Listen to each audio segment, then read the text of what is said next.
Terus orang jarang yang tahu Kerawang itu punya gunung dan punya hutan. Orang nggak taunya pabrik. Sampai hari ini total kita udah data ada sekitar 470 jenis satwa liar di Sangga Buana. Beberapa satwa langka Sangga Buana itu justru lebih gampang kita temui di marketplace dibanding di hutan.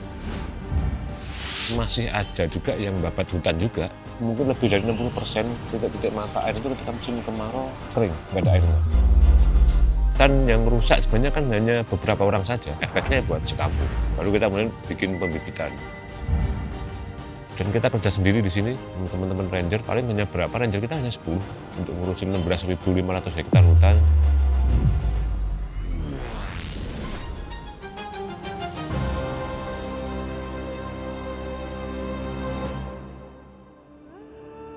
Gunung Sangga Buana dengan bentang alam yang indah merupakan rumah bagi hampir 500 satwa liar. Sumber air kehidupan dan aneka ragam flora langka. Namun harus berjuang dari para pemburu liar, penebang pohon dan ancaman lainnya. Hingga hadirlah sosok Bernard dan para ranger yang mengabdikan diri sebagai relawan penjaga Sangga Buana. Inilah kisah Bernard dalam melindungi hutan terakhir Karawang. Sebenarnya sejak 2015 teman-teman di Kerawang itu sudah minta saya untuk melakukan pendataan keanekaragaman hayati di Sangga Buana. 2020 kita melakukan ekspedisi ke Hati di sini. Yang pertama kita temukan dulu banyak jejak macan.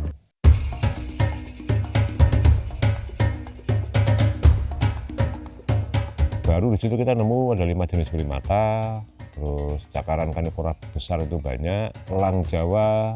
Saya kemudian mikir ini kehatinya lengkap Sangga Buana ini. Padahal ini hanya jarak berapa kilo dari kawasan industri di Kerawang kan. Terus orang jarang yang tahu Kerawang itu punya gunung dan punya hutan. Orang nggak taunya pabrik.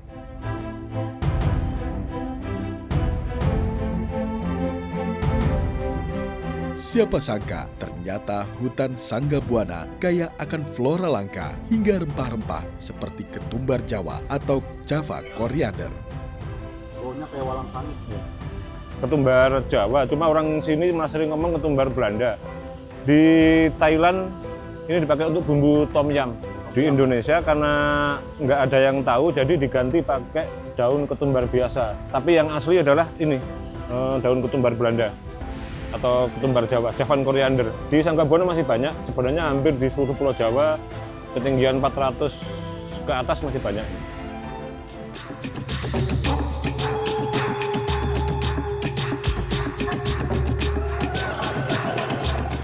Sampai hari ini total kita udah data ada sekitar 470 jenis satwa liar di Sangga Buana.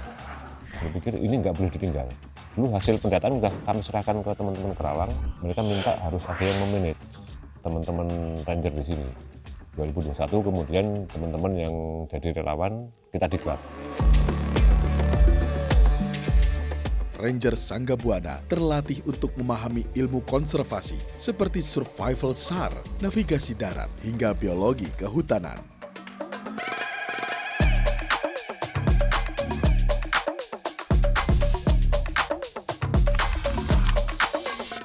Ini kita lagi monitoring primata. Sebenarnya di sini yang fokus utamanya si owa Jawa. Tapi hari ini kita dapat juga surili. Jadi kita monitoring dia perilakunya, kemudian berapa lama dia aktivitas makan, daun berapa persen, buah berapa persen, terus apa saja yang dimakan. Ini sedang kita pantau di sini.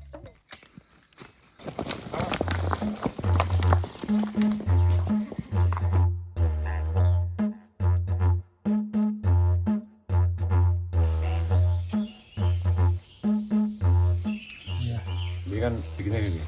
Ya. Kotorannya ini di sini, berarti diarahnya ke sono. Kemudian pakai kaki belakang begitu.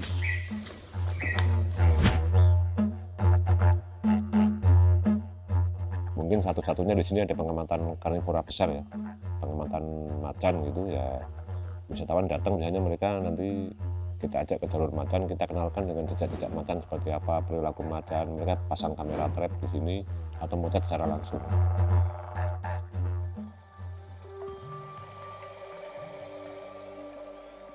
Metode survei kita adalah menggunakan kamera jebak atau kamera trap sebanyak 40 unit yang kita pasang di 20 stasiun. Kita pasang selama 3 bulan, kemudian kita pindah di lokasi yang berbeda dalam satu grid yang sama.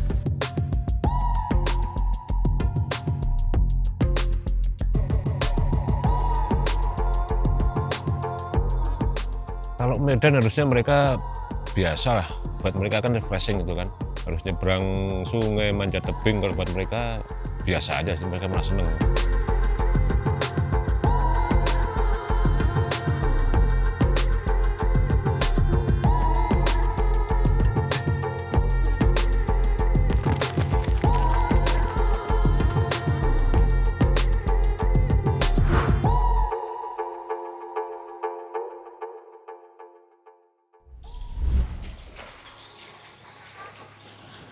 Tuh.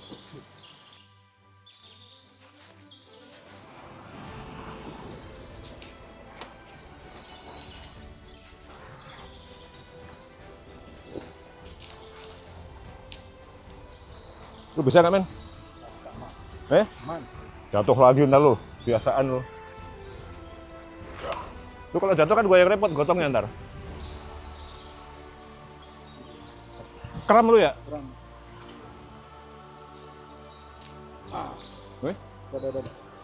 Udah.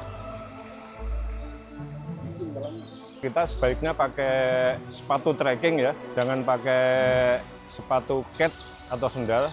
Kalau penjelajahan waktu lama, ini mending pakai sepatu boot seperti ini, plastik, lebih aman, tinggi ya, terus nggak basah. Sepatu trekking juga kalau hujan berhari-hari nanti susah keringnya. Terus ini aman dari serangga, kemudian ular ya.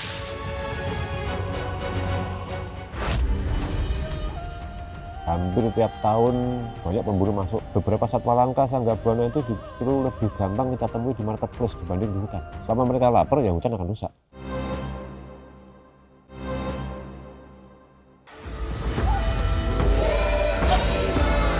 Tidak hanya mengandalkan kemampuan fisik, sebelum memasuki hutan, Bernard dan para ranger melakukan survei lokasi dengan teknologi. Jago-jagonya orang kalau nggak kenal medan ya susah. Jadi udah kita pelajari dulu medannya lewat satelit. Tuh, kita mau kemana aja, berapa hari, kita udah tentukan treknya. Nginep di mana, terus sumber makanan, sumber air di mana, kampung di mana, kita nanti akan kemana aja, kecepatan berapa, terus kemampuan fisik kita seperti apa. Itu lebih gampang kalau kita manfaat teknologi. Zaman dulu ya kita hanya punya kompas, peta, nanya-nanya orang saja gitu ya, biasanya meleset dari prediksi kita. Mana Owa? Itu yang dekat pohon gede itu tuh, kayaknya tuh waduh. Surili, men. Oh iya. Dadanya putih, sini ada ekornya surili itu, di tag di GPS handphone, men. Jadi kita hari ini masih pemantauan panjang jalur primata dan jalur karnivora besar, macan tutul ya. Tadi kita nemu jejak, ada tapak kaki, ada kaisan tanah. Jadi memang ini lintasan macan tutul. Biasanya teman-teman ranger akan mencatat temuan-temuan mereka di handphone. Kita pakai pemetaannya pakai Avanza Map. Sampai rumah nanti ada yang bagian mengolah data. Jadi si binatang A, binatang B, binatang C ketemunya di mana, secara visual, suara atau apa itu semua. Ketemu macan sih sering mereka. Awal-awal mereka kan ya takut, belum tahu bagaimana memperlakukan satwa liar, terutama yang karnivora di hutan. Beberapa pucat tuh mukanya. Pas mereka data owa, mereka jalan, ternyata ada macan tutul, mereka lagi mengendap-endap. Saking fokusnya dia nggak tahu ada manusia lewat. Manusianya juga nggak tahu kalau ada macan. Dan mereka sekarang mulai terbiasa ketemu macan, ya udah biasa. Nggak mungkin orang nggak punya rasa takut, saya pun juga punya rasa takut. Tapi kan tinggal bagaimana kita memilih ketakutan itu. Kalau orang nggak punya rasa takut itu nggak normal.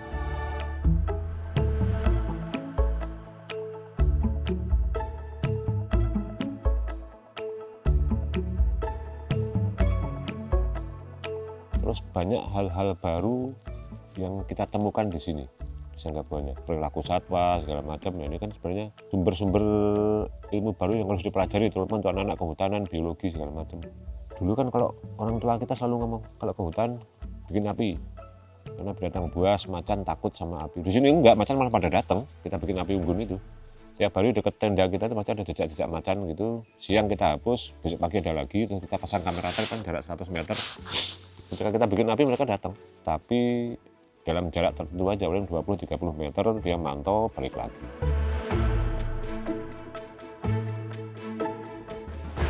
Sanggabuana sebagai hutan terakhir Karawang dan rumah banyak hewan ternyata terancam oleh banyaknya pemburu liar.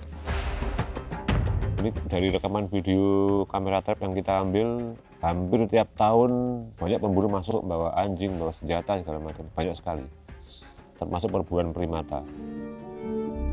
Terus yang mereka jual biasanya kan anakan. Untuk mendapatkan anak lutung atau anak owa Jawa itu harus dilakukan dengan menembak induknya. Jadi ketika ada 1 ekor anak lutung atau anak owa Jawa di pasar, induknya sudah dipastikan mati.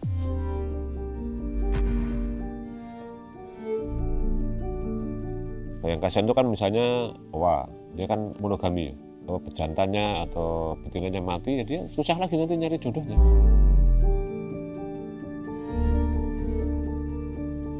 Beberapa satwa langka Sanggabuana itu justru lebih gampang kita temui di marketplace dibanding di hutan.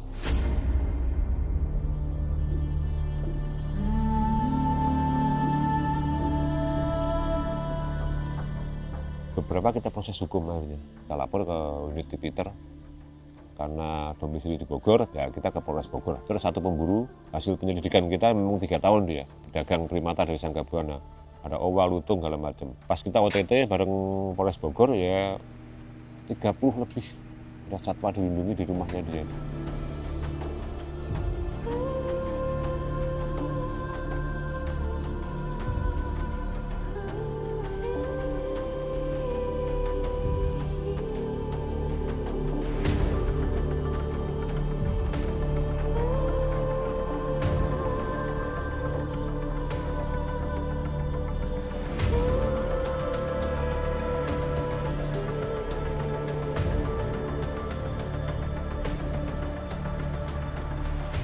Ya kita proses hukum, kita dampingi sampai di pengadilan, sampai kita harus memberi materi konservasi ke hakim dan jaksa ketika persidangan.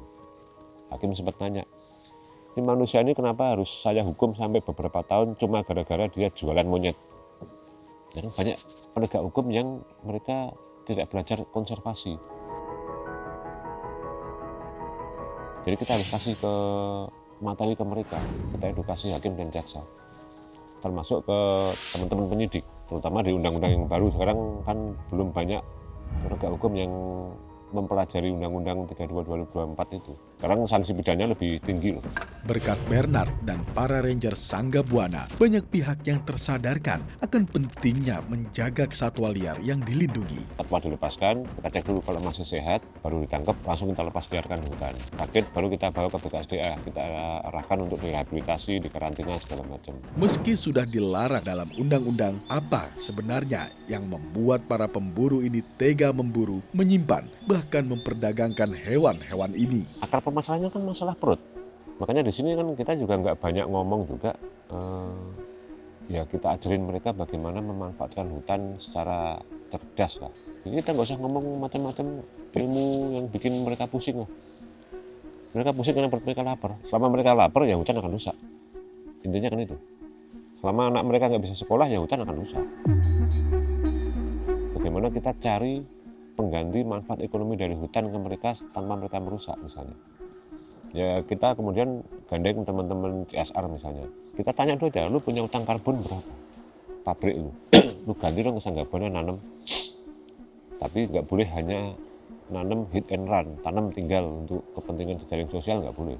Kemudian nanam sedikit tapi dirawat sampai 6 bulan. Nah, yang nanam biar masyarakat yang sudah kita didik.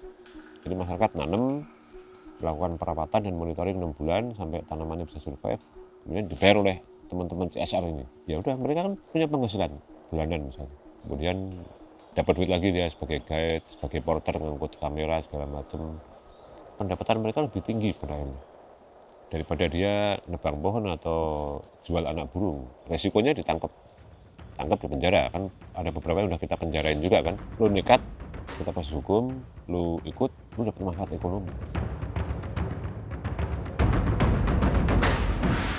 mungkin lebih dari 60% titik-titik mata air itu ketika musim kemarau kering, nggak ada airnya. Masih ada juga yang babat hutan juga, ya hampir tiap tahun ada aja hutan kebuka. Dan yang rusak sebenarnya kan hanya beberapa orang saja, efeknya buat sekampung.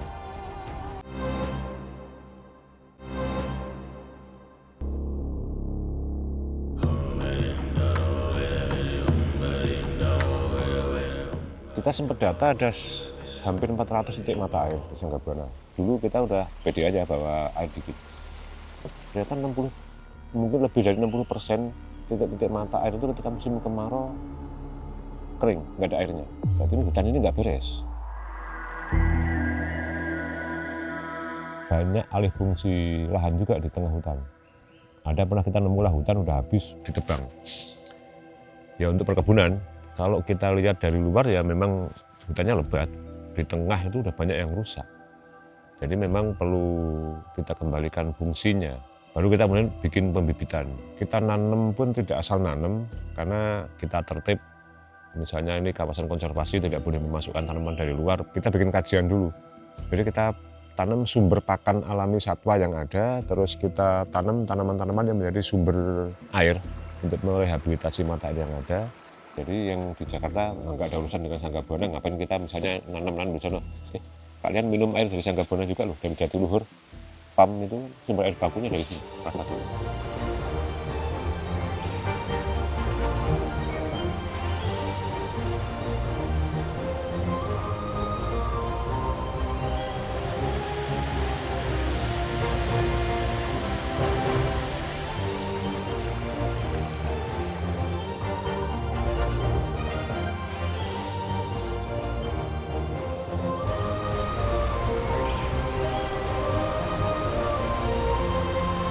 Kita sampai di Curug Cikoleangka, salah satu air terjun yang ada di Sanggabuana. Sebagian air ini dipakai oleh masyarakat, dialirin ke kampung yang kira-kira 2-2,5 kilo dari sini. Jadi ini untuk air minum, untuk cuci, untuk mandi, segala macam.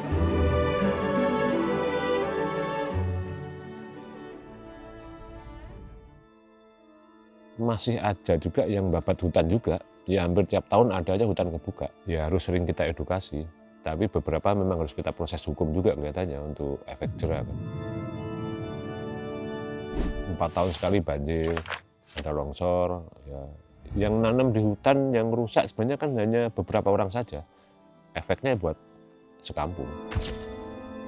Efek ke masyarakatnya nanti negatif, ya satwanya nanti banyak yang terancam. Padahal satwa terlindungi banyak.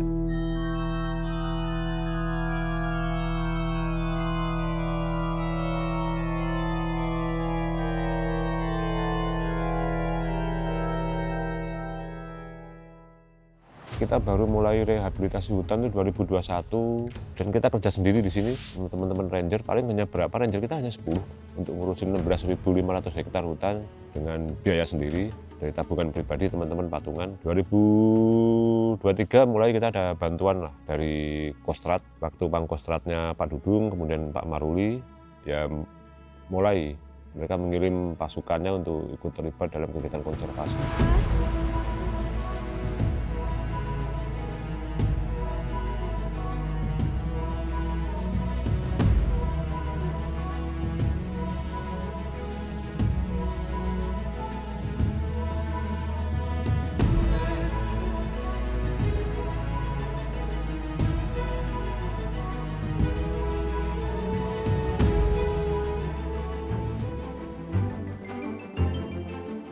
Tahun 2025 barulah kita minta bantuan teman-teman di luar negeri ya seperti Argus Foundation sama Global Green Grant. Ya. Kasihan teman-teman kan, mereka dari 2020 berjuang melakukan kegiatan konservasi. Kalau dari tabungan sendiri mereka kan perlu punya masa depan. Takutnya nanti mereka berumah tangga segala macam, ya kasihan nanti jomblo terus, nanti gak ada yang mau kalau mereka miskin terus kan. Minimal mereka tidak mengeluarkan uang dari kantong pribadi.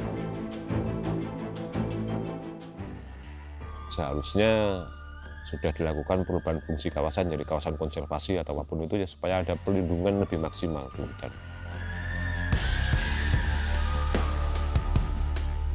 Mudah-mudahan nanti dilegalkan oleh Menteri bahwa daerah ini diharapkan jadi hutan lindung.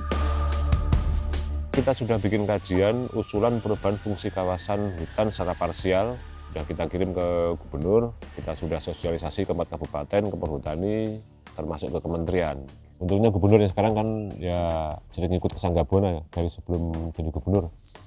Sebenarnya 2021 itu kita pernah ajak Komisi 4 DPR, waktu itu wakil ketua komisinya Pak Deddy Mulyadi, ya udah paparan ke DPR, ada apa di Sanggabuana.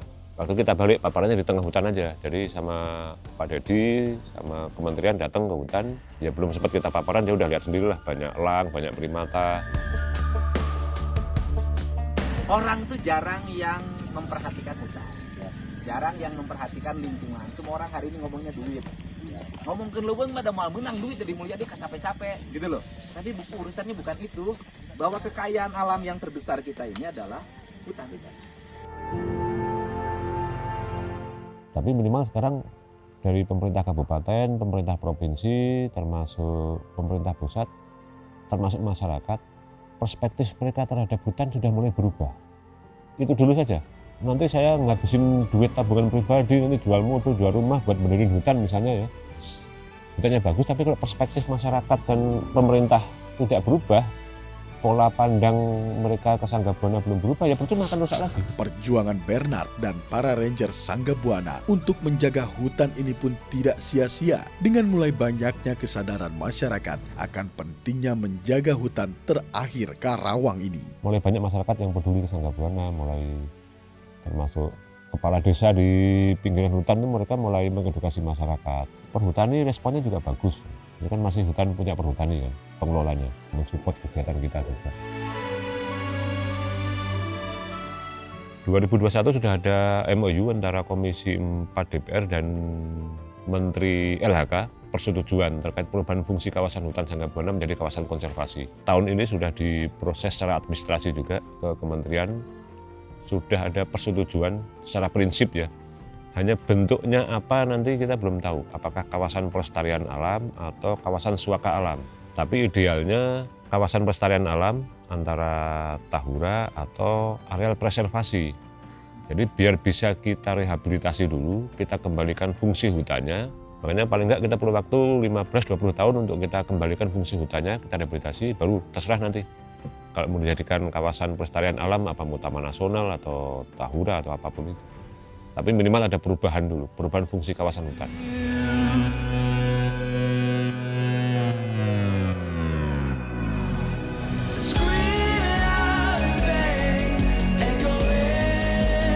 Walaupun nanti sudah beralih jadi kawasan konservasi, saya tetap komitmen dengan teman-teman ranger tetap membantu melakukan kegiatan konservasi di sini. Kalau ini diambil alih oleh pemerintah, nanti kegiatan konservasinya kan teman-teman nanti bisa kemudian membantu kawasan hutan lain yang masih perlu dibantu.